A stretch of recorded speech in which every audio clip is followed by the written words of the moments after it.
السلام علیکم۔ پاکستان میں اس وقت شام کے 7، بھارت میں 7:30 اور یہاں ہمارے اسٹوڈیوز کی گھڑیوں میں صبح کے 10 بج رہے ہیں۔ وائس آف امریکہ واشنگٹن کی اردو سروس سے میں ہوں خالد حمید، خبروں کے ایک بلٹن کے ساتھ۔ بھارت کے زیر انتظام کشمیر کے شمالی ضلع بانڈی پور میں بدھ کی رات نامعلوم مسلح افراد کے ایک حملے میں ایک مقامی سیاسی کارکن، اس کا بھائی اور والد ہلاک ہو گئے ہیں۔ بھارت نے پاکستان کے اس دعوے کو مسترد کر دیا ہے کہ بھارتی جاسوس کلبھوشن یادیو نے پیشکش کے باوجود اپنی سزائے موت کے خلاف نظر ثانی پٹیشن دائر کرنے سے انکار کر دیا۔ پاکستان میں 15 ستمبر سے تعلیمی ادارے کھولنے کا اعلان کیا گیا ہے۔ پاکستان میں گزشتہ 24 گھنٹوں میں کورونا وائرس کے مزید 61 مریض دم توڑ گئے ہیں، جبکہ 3,359 نئے کیسز رپورٹ ہوئے ہیں۔ پاکستان میں وبا سے اموات کی کل تعداد 4,983 ہو گئی ہے اور 2,193 مریضوں کی حالت تشویشناک ہے۔ بھارت میں ایک روز کے دوران ریکارڈ 25,000 کیسز رپورٹ ہوئے ہیں۔ آسٹریلیا کے دوسرے بڑے شہر میلبرن میں 6 ہفتوں کے لیے لاک ڈاؤن کر دیا گیا ہے اور شہریوں کو گھروں میں رہنے کی ہدایت کی گئی ہے۔ امریکہ میں کورونا کیسز کی تعداد 30 لاکھ سے تجاوز کر گئی ہے۔ دنیا بھر میں کووڈ 19 کے مریضوں کی تعداد 1,17,00,000 سے تجاوز کر گئی ہے، جبکہ اموات 5,43,000 سے زائد ہیں۔ خبریں اب تفصیل کے ساتھ۔ بھارت نے پاکستان کے اس دعوے کو مسترد کر دیا ہے کہ بھارتی جاسوس کلبھوشن یادیو نے پیشکش کے باوجود اپنی سزائے موت کے خلاف نظر ثانی پٹیشن دائر کرنے سے انکار کر دیا تھا۔ اس کا الزام ہے کہ کلبھوشن کو اپنے حق سے دستبردار ہونے پر مجبور کیا گیا۔ اسلام آباد میں بدھ کے روز دفتر خارجہ میں director general south Asia Zahid Hafeez اور additional attorney general Ahmed Irfan نے مشترکہ نیوز کانفرنس کرتے ہوئے بتایا تھا کہ پاکستان نے مئی 2020 میں آرڈیننس جاری کر کے کلبھوشن کو 60 روز کے اندر سزا کے خلاف اپیل دائر کرنے کا موقع فراہم کیا تھا، لیکن بھارتی جاسوس اپیل دائر کرنے سے انکار کرتا رہا۔ انہوں نے کہا کہ پاکستان نے 17 جون کو کلبھوشن کو اسلام آباد ہائی کورٹ میں نظر ثانی کی درخواست دائر کرنے کی پیشکش کی تھی، لیکن کلبھوشن نے کہا کہ وہ رحم کی اپیل پر فیصلے کا خواہاں ہے۔ بھارت کی اصل اپوزیشن جماعت کانگریس پارٹی نے حکومت سے اپیل کی ہے کہ وہ نظر ثانی پٹیشن دائر کرنے کے سلسلے میں عالمی عدالت انصاف سے رجوع کرے۔ اس معاملے میں تجزیہ کاروں کی آراء الگ الگ ہیں۔ بھارت کے زیر انتظام کشمیر کے شمالی ضلع بانڈی پور میں بدھ کی رات نامعلوم مسلح افراد کے ایک حملے میں ایک مقامی سیاسی کارکن، اس کا بھائی اور والد ہلاک ہو گئے ہیں۔ شورش زدہ علاقے کے پولیس حکام نے بتایا ہے کہ شیخ وسیم باری نامی سیاسی کارکن، جو بھارت کی حکمراں جماعت بھارتیہ جنتا پارٹی کا سابق ضلعی صدر تھا، بانڈی پور کے ایک بازار میں اپنے والد کی دکان پر بیٹھا تھا کہ مسلح افراد نے اس پر گولیوں کی بوچھاڑ کر دی۔ پولیس کے مطابق دکان میں موجود اس کا بھائی عمر باری اور والد شیخ بشیر احمد بھی اس حملے میں شدید زخمی ہوئے۔ پولیس نے بتایا کہ تینوں کو فوری طور پر ایک مقامی ہسپتال لے جایا گیا، لیکن وہ وہاں زخموں کی تاب نہ لا کر چل بسے۔ تاہم ہسپتال ذرائع نے بتایا ہے کہ تینوں کو جب وہاں لایا گیا تو ڈاکٹروں نے انہیں مردہ قرار دے دیا تھا۔ قتل کی ذمہ داری ایک غیر معروف عسکری تنظیم دی ریزسٹنس فرنٹ نے قبول کی ہے، لیکن پولیس کا کہنا ہے کہ یہ کارروائی لشکر طیبہ کی ہے۔ دی ریزسٹنس فرنٹ نے جمعرات کو جاری کیے گئے ایک مختصر بیان میں کہا کہ کشمیر کوس کو نقصان پہنچانے والی سیاسی کٹ پتلیوں کو ان کے انجام تک پہنچایا جائے گا۔ وسیم باری بھارت کی حکمراں جماعت بی جے پی کے سابق ضلعی صدر بھی رہ چکے ہیں، تاہم ایک اعلیٰ پولیس عہدیدار نے دعویٰ کیا ہے کہ حملے میں کلعدم لشکر طیبہ کا ہاتھ ہے۔ جمعرات کو مقامی پولیس کے حکام کے ساتھ جائے واردات کا دورہ کرنے کے بعد انسپکٹر جنرل پولیس وجے کمار نے نامہ نگاروں کو بتایا کہ بی جے پی کے لیڈر، ان کے والد اور بھائی پر حملہ لشکر طیبہ کے 2 دہشت گردوں نے کیا۔ ان کا کہنا تھا کہ ایک حملہ آور کا نام عابد ہے، جو مقامی کشمیری ہے، اور دوسرا ایک پاکستانی شہری ہے جسے جلد گرفتار کر لیا جائے گا۔ حکومت پاکستان نے 15 ستمبر سے تعلیمی ادارے کھولنے کا فیصلہ کیا ہے۔ وفاقی وزیر تعلیم شفقت محمود کا کہنا ہے کہ 15 ستمبر کو اسکولز، کالجز اور یونیورسٹیاں کھولنے کا فیصلہ کیا گیا ہے، لیکن اگست اور ستمبر کے اوائل میں صورتحال کا دوبارہ جائزہ لیا جائے گا۔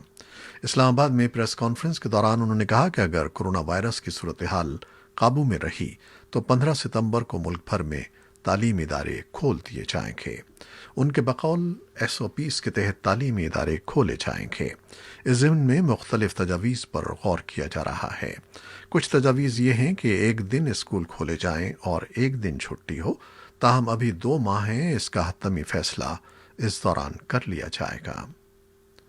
سپریم کورٹ آف پاکستان نے ملک میں بدعنوانی کے مقدمات جلد نمٹانے کے لیے حکومت کو کم از کم 120 نئی احتساب عدالتیں قائم کرنے کی تجویز پیش کرتے ہوئے آئندہ سماعت پر پیش رفت رپورٹ طلب کر لی ہے، جبکہ پہلے سے موجود 5 احتساب عدالتوں میں ججوں اور دیگر عملے کی خالی اسامیوں پر ایک ہفتے کے اندر اندر تعیناتیاں کرنے اور چیئرمین نیب کو اپنے دستخطوں سے تجاویز جمع کرانے کا حکم جاری کرتے ہوئے زیر التوا ریفرنسز کے 3 ماہ کے اندر اندر فیصلوں کو یقینی بنانے کے لیے چیئرمین نیب سے بھی تجاویز طلب کر لی گئی ہیں۔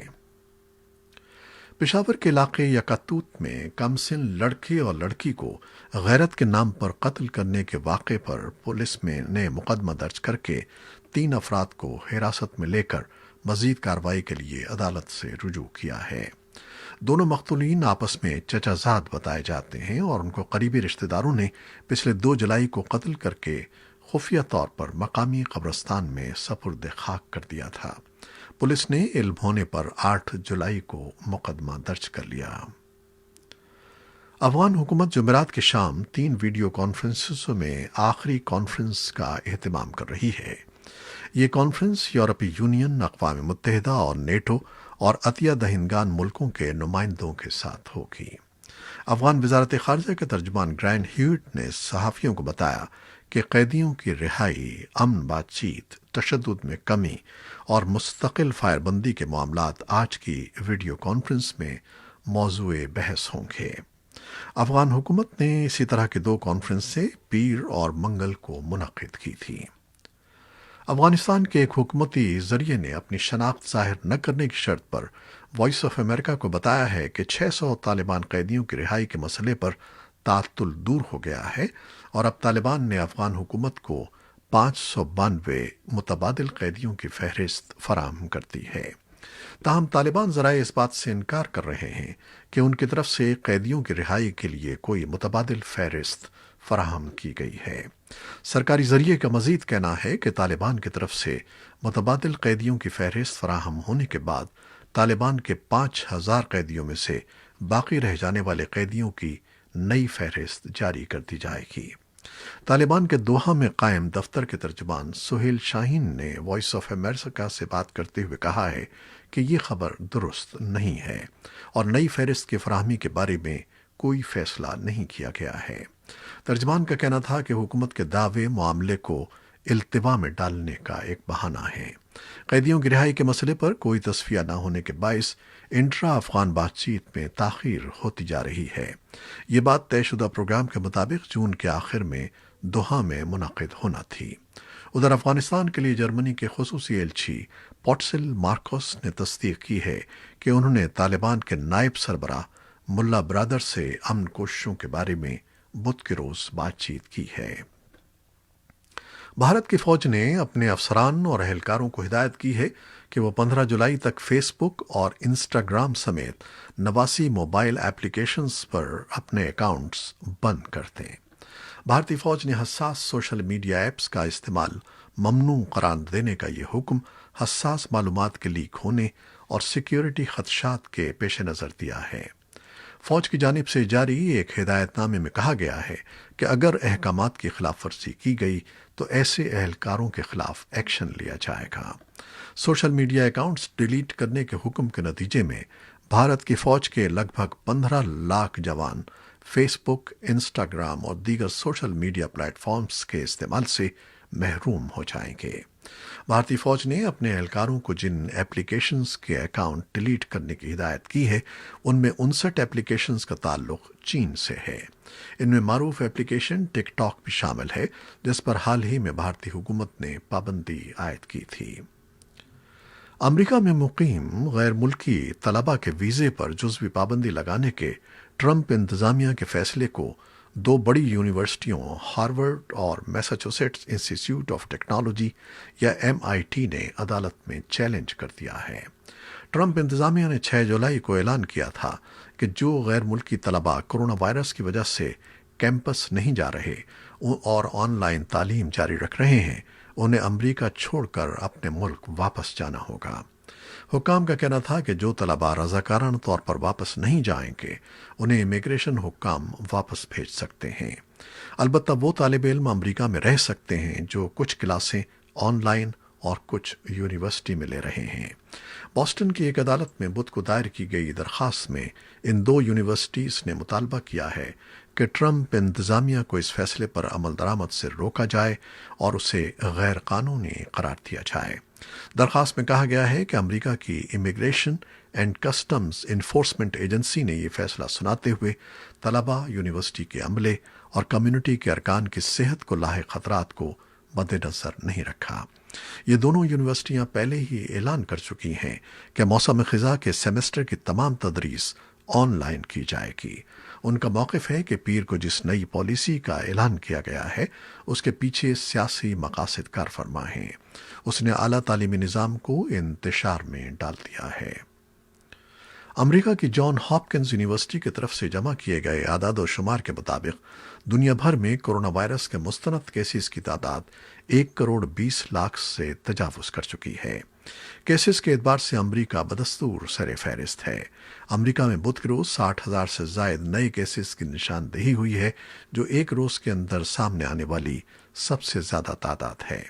کیلیفورنیا، ٹینیسی، ویسٹ ورجینیا اور یوٹا ریاستوں میں بدھ کے روز نئے کیسز کی ریکارڈ تعداد سامنے آئی ہے۔ ایریزونا، کیلیفورنیا، فلوریڈا اور ٹیکساس ریاستوں میں محکمہ صحت کے اہلکاروں نے خبردار کیا ہے کہ ان ریاستوں میں موجود تمام ہسپتالوں کے انتہائی نگہداشت کے یونٹ مریضوں سے بھر چکے ہیں اور ان میں مزید مریضوں کے داخلے کی گنجائش نہیں رہی۔ دریں اثنا آسٹریلیا کے دوسرے سب سے زیادہ گنجان آباد شہر میلبرن میں زیادہ نئے کیسز کی نشاندہی کے بعد بدھ کی رات 12 بجے سے لاک ڈاؤن کی پابندیاں دوبارہ نافذ کر دی گئی ہیں۔ یہ تھیں وہ خبریں جو فیس بک لائیو پر ہم نے آپ کے لیے پیش کی۔ ہماری ویب سائٹ اور یوٹیوب پر یہ بلیٹن پوسٹ کر دیا جاتا ہے، جسے آپ بعد میں بھی دیکھ سکتے ہیں۔ خالد حمید کو آپ اجازت دیجیے گا۔ اللہ حافظ۔